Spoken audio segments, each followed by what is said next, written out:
pauutangin ninyo ko ng tig 500 pesos bawat isa. Teacher siya, tapos ikaw estudyante lang, tapos feeling mo wala kang karapatan na maningil. Kahit pa paano, alam mo na dapat naman talaga na ibalik nga sa'yo ng kusa. Inutangan po ako ni Ma'am Cherry. Eh na yung ipon ko po na yun para po sana makatulong sa pagbili po ng gamot ni tatay. Ginagamit mo yung posisyon mo para makakuha ng pera sa kanila. Lahat ng hindi magbigay ng 100, bagsak.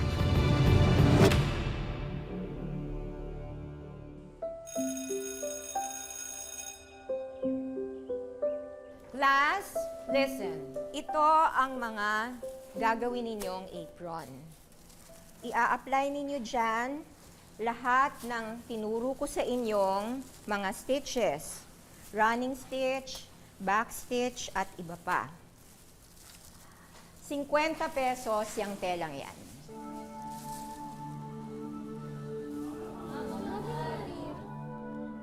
May reklamo?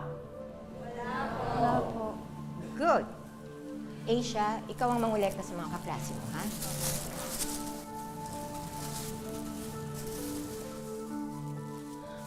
Nanay ko, Ria.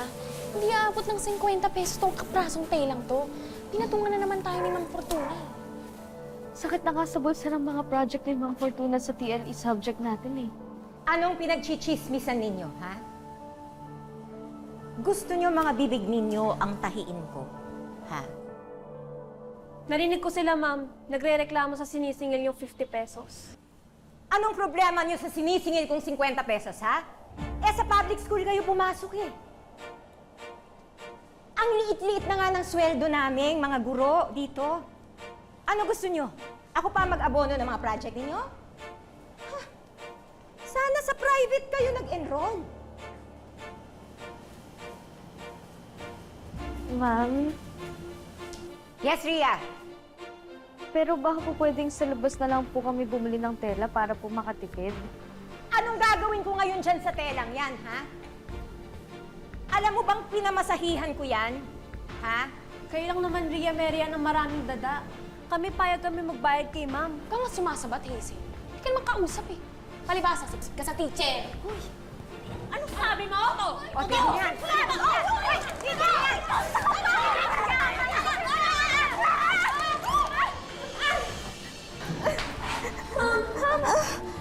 Ma'am! Sorry po, hindi po namin sinasadya. Ma'am, sorry po. Lumabas kayong tatlo! Now!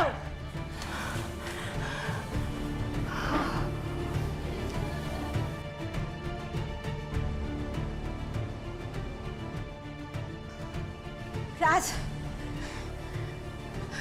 Quiet, ha?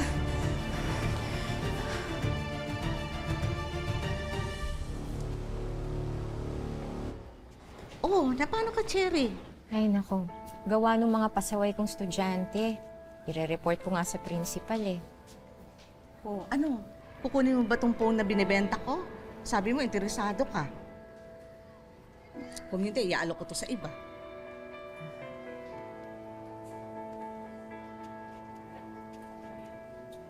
Kukunin ko. 3 gifts pa rin ba? Sige, bigay ko sa'yo mamaya yung down payment, ha? Sige. Thank you. Okay. Morning, Ma'am. Morning. Okay kayong tatlo. Lapit kayo dito.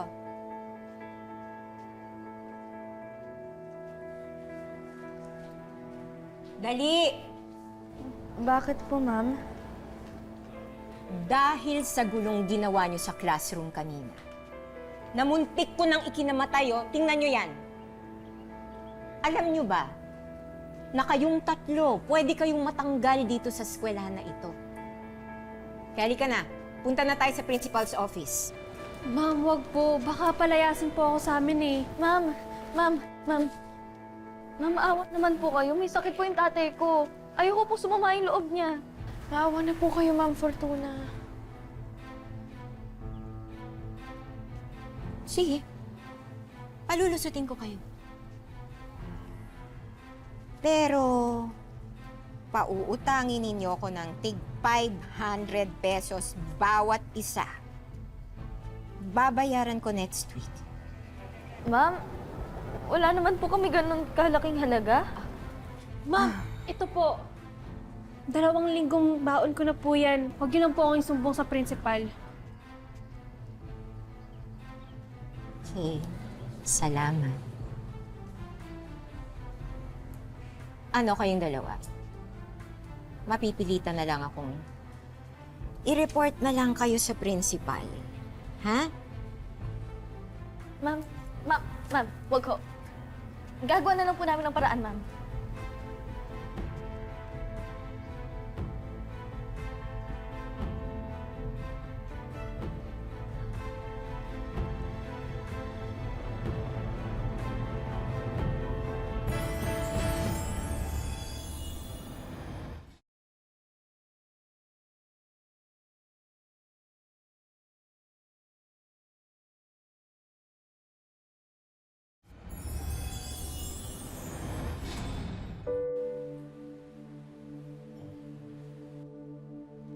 Tay, mano ho? Oo ka ng Diyos, anak. May sakit pa rin po kayo, Tay? Hindi pa rin bumababa yung bibi ko, anak eh. Gawan ko ho kayo ng kalamansi, Diyos, Tay.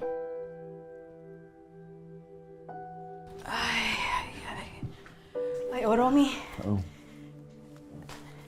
nabilhan pala kita ng ilang pirasong gamot mo, yung pang-maintenance mo sa high blood at diabetes. Pero pasensya ka na ha. Hindi ko pa makumpleto yung buong reseta eh. Inuna ko kasi yung bigas at saka ulam. Yung sweldo ko kasi sa paglalaba eh, 1 linggo ko pa nakuha. Buti nga may tanggap ako ngayon. Nay, Anak, Ako na po bibili ng gamot ni tatay. Naubos naman po yung tinda ko pong mga banana ko kanina. Salamat sa tulong mo, anak, ha? Naku po, tay. Wala po yun. Ang importante po, may pangpuhunan ako.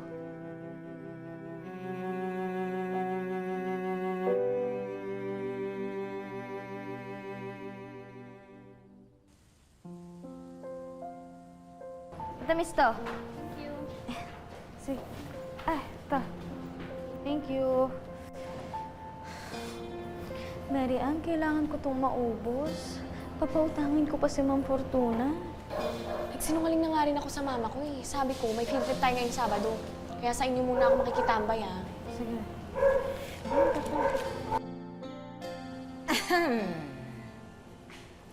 O, paano? Yung usapan natin.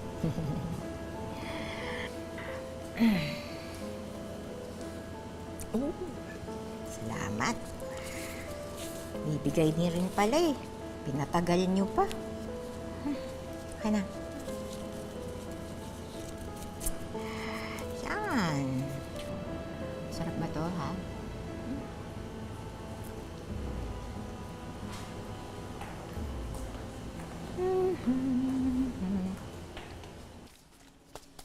Yan. Oh, next periodical exam, magtataas na ako ng singil sa yellow pad, ha? Ma'am, baka pwede na po tong papel ko. Wala na po kasi akong pabili ng yellow pad eh. Hindi ko tatanggapin yan. Eh, mukhang galing na yan sa puwet ng bakay. Ito po, para po sa amin ni Mary Ann. Ganyan. O, yan. O, ito sa'yo, ha? Ready, class?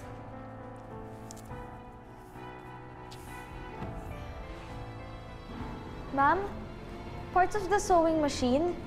Hindi ko kasalanan kung hindi kayo mahilig magbasa ng libro ninyo. Sagutan niyo kung anong alam niyo.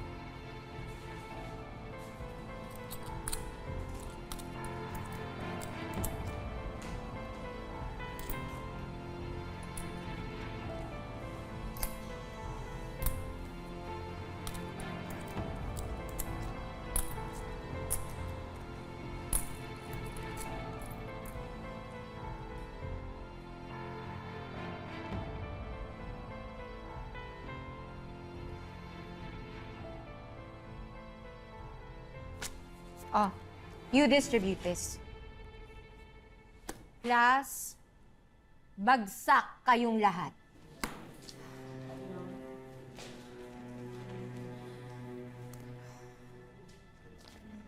Ma'am, paano po to? Ano po pwede namin gawin?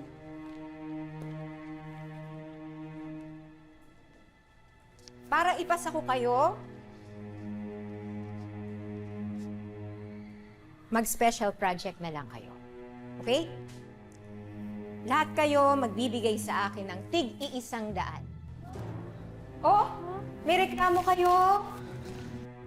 Ambagan to para sa Christmas deco natin, okay? Ako nang mamimili. Excuse me po. Wala na po kasi kaming pera. Baka pwedeng kami na lang po gumawa ng decorations.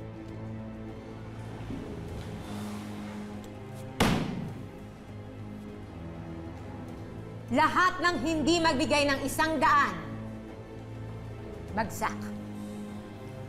Naintindihan ninyo? Naiintindihan ba ninyo? Good! Matakot po ako na baka matanggal ako sa school, matakot po ako na baka may mangyari din sa amin. Eh, ayoko naman po na bumagsak.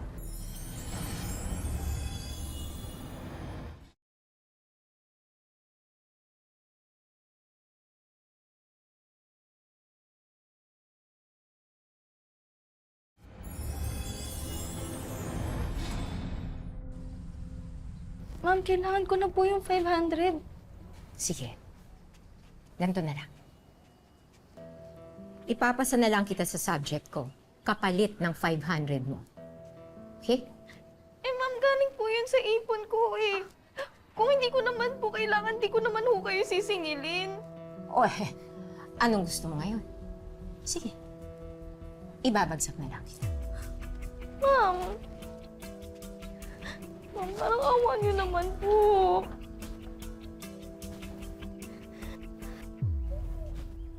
Pagdating sa usapin ng utang, mahirap talaga pag nasa punto na ng singilan.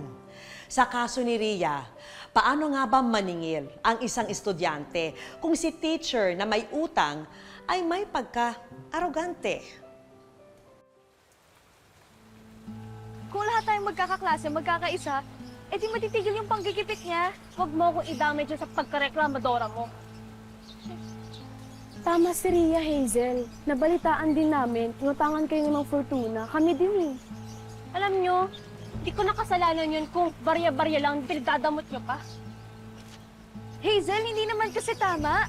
Lahat tayo may pangangailangan. Eh anong tama? Na binili mo yung grades mo kay Ma'am Fortuna para makapasa ka? Narinig ko kayo ni Ma'am. Bagsak ka na talaga. Diba? Binayaran mo si Ma'am para lang makapasa ka. Tapos sa'yo nagpa-kick out na. Sumusobra ka na talaga, Hazel! Hoy! Tama na! Kaibigan! Tama na! Tama na! Tama na! Bakit nakikipag-away ka? Pagsabihan mo yung anak mo! Wala naman ako sinasabing mali. Totoo naman, binayaran niya si Ma'am Fortuna para lang makapasa sa subject namin. Ano? At ikaw, kailangan mo makasawsaw dito? Ano? Tama na yan! Ano ba kayo? Tama na! Tama na!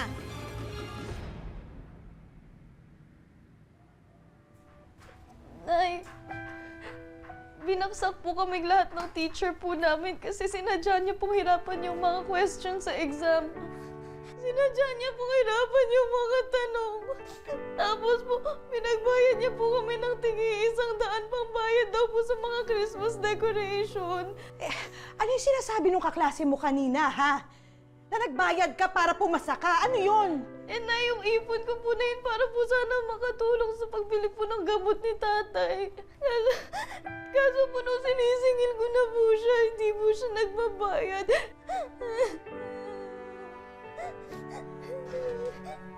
Magkano yung kinuha niya sa'yo? 500 po.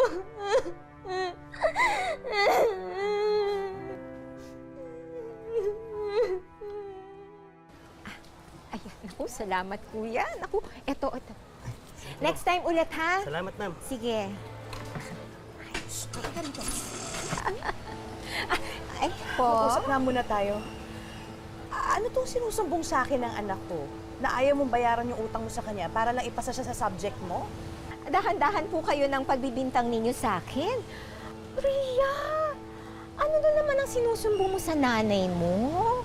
Ko naman? Eh ma'am, yun naman po talaga sabi niyo sa akin eh. Hindi niyo na po ako babayaran, ipapasa niyo na lang po ako sa subject niyo. Hindi ako nagpapabayad kapalit ng grade. Ay, hindi ah. Ay, paninirang puri yan ha. Pwede ko kayong ireklamo. Kung may utang ako sa anak mo, sige, babayaran ko. Pero, pasensyahan tayo.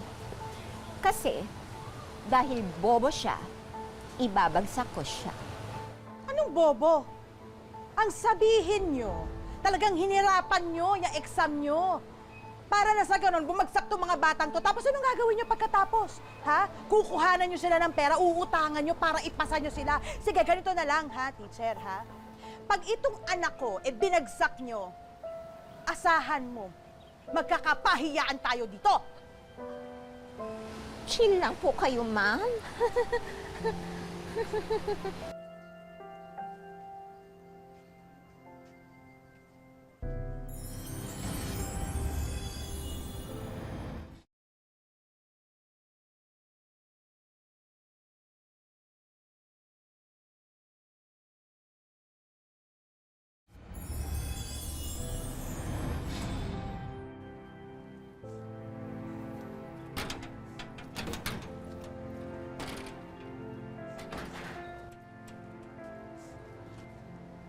Na paano ka?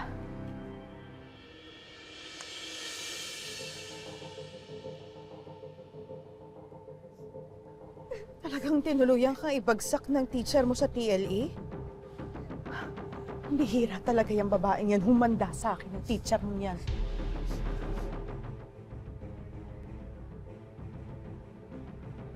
Mabuti nga, dito ako tumiretso kaysa sa barangay, no? Mrs., ano na naman po ang problema? Akala ko naman po nagkausap na po tayo ng maayos. Sige po. Eto po ha. Ayan na po yung pinangako ko. Okay? Pero binagsak mo pa rin si Rhea. Mrs., hindi ko naman po siya pwedeng ipasa. Kasi mahina po talaga ang ulo ng anak ninyo. Hindi mahina ang ulo ng anak ko. Ang sabihin mo, talagang nanggigipit ka lang para makahuthot ka sa mga estudyante mo. Hoy! Anong karapatan mong pagsalitaan ako dito sa baluarte ko ng ganyan, ha? Nakakahiya ka? Teacher ka pa man din? Alam mo, ikaw, tinitingala ka ng mga estudyante mo eh.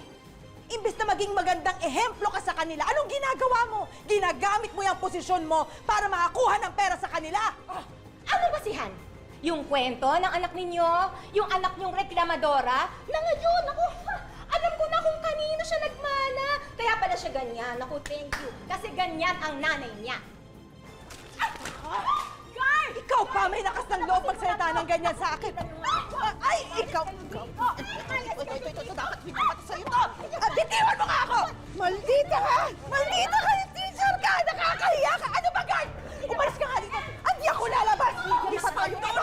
Halika dito! Miss Fortuna! Ano ba? Ano ba ibig sabihin niyo?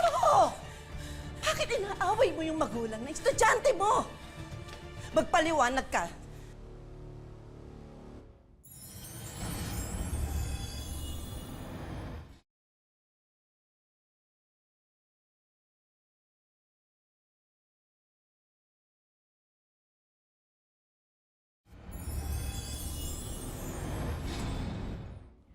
Ang hirap lang hong tanggapin na teacher pa mismo ng anak ko ang namera sa kanya. Hindi po totoo lahat ng ipinipintang nila sa akin naman, principal. Papasukin sila. Halika anak, dito tayo.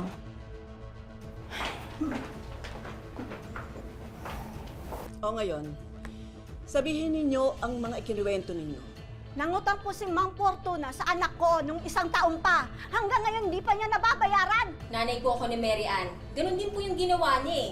Natuto pong magdahilan tong ano ko para lang mapautang yung teacher na yan. Sa anak ko din ho, ganun ginawa ni ma'am. Nakikita ho siya ng mga estudyante na maya't maya dating ng mga order niya. Kaya siguro nakakapangutang siya sa mga estudyante. Ngayon sabihin mo, wala bang katotohanan lahat ng mga aligasyon sa'yo? Nagawa ko lang naman po yun, madam. Sa sobrang liit po ng sweldo namin mga guro. Bokasyon ng edukasyon, Miss Fortuna. Kung kailangan mo ng malaking pera, at para matustusan niya mga luho mo, nasa mali kang larangan. Ngayon, bayaran mo lahat ng mga pagkakautang mo. Pasensya na po, babayaran ko po utang ko sa inyo. Sorry po. Sorry. Pasensya na po. Pasensya na po. Ma'am.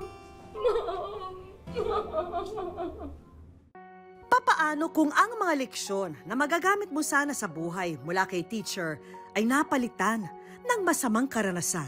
Ayoko na rin bumalikan yung traumatic na nung timeline. Kasi parang kami po yung naghahabol. Parang ako pa yung naghahabol sa kanya. Imbis na siya yung dapat na kusang magbigay nung hiniram niya. Hi, Ria! Welcome sa Wish Ko Lang. Kwento mo nga sa akin, ano pa nangyari? Kailangan niya po ng pera, pero ibabalik na daw po kaagad. So parang ako po ng timeline, hindi po ako nag-doubt na ibabalik niya. At the same time po, parang may project nga din po kami noon. So parang inisip ko na lang na ipahiram ko muna yung ipambabayad ko dun sa project. Tapos sabi niya naman, ibabalik niya po kaagad. Para sa mga bata, huwag silang matakot na kumausap sa isang adult, no? Na makakatulong sa kanila, principal or yung parents nila, di ba? Para at least may magawa, maitama. There is a law as early as 1965 prohibiting schools, public schools, from collecting any type of fees from students of elementary, intermediate. At inamiyandahan pa ito ng 1969. Ang DepEd may sariling rules prohibiting collection from students. Pwede siya mag-file ng administrative case. Ang ultimate result niyan ay pagkakatanggal sa trabaho ng nasabing teacher. Para sa'yo yan. Ito po malaking tulong din po sa pamilya ko. Ayan, kasi after din po noon, parang talagang naghirap din po kami. So, malaking bagay po ito. Ria, bukod dyan, meron din kami mga inihandang sorpresa para sa'yo. Kaya samahan mo ako para tingnan natin sabay-sabay, ha? Tanggapin mo, Ria, ang mga regalo namin para sa'yo. Una sa aming listahan, ang mga merienda package. Sayong-sayo na, Ria, itong food stand na panimula mong negosyo. So yan, kompleto. Meron tayong fryer, may griller, tsaka iba't ibang kakailanganin mo dito sa iyong food merienda business, di ba? Bukod dyan, may mga iba't ibang kakanin and mini cake items pa kaming dinagdag para kompleto na ang negosyo ni Ria. Para sa bagong pagkakakitaan ng Nanay Dalia ni Ria, may inihanda rin kaming sari-sari store business.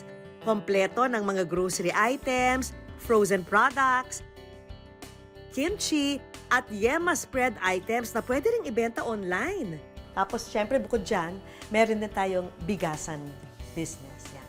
Tanggapin mo rin, Ria, ang isang brand new phone para sa iyong online business. Bukod dyan, meron din tayong Wish Ko Lang Savings. Tulong pinansyal ng aming programa para sa iyo, Ria. Miss Vicky, hindi niya po alam kung gaano po ako kasaya ngayon, pati po sa Wish Ko Lang. Grabe po, kapag nakikita ko po ito, parang inisip ko, naging mabuti lang naman ako dati sa teacher ko at hindi ko po ito in-expect na ganito pala yung balik niya. Kaya maraming salamat po, malaking bagay. Matutuwa po yung parents ko nito. Mga kapuso, lagi po nating tatandaan, hanggat hindi tayo napapagod, humiling at maniwala. Hindi tayo mapapagod, lumaban sa buhay. Ako po si Vicky Morales at ito po ang Wish Ko Lang.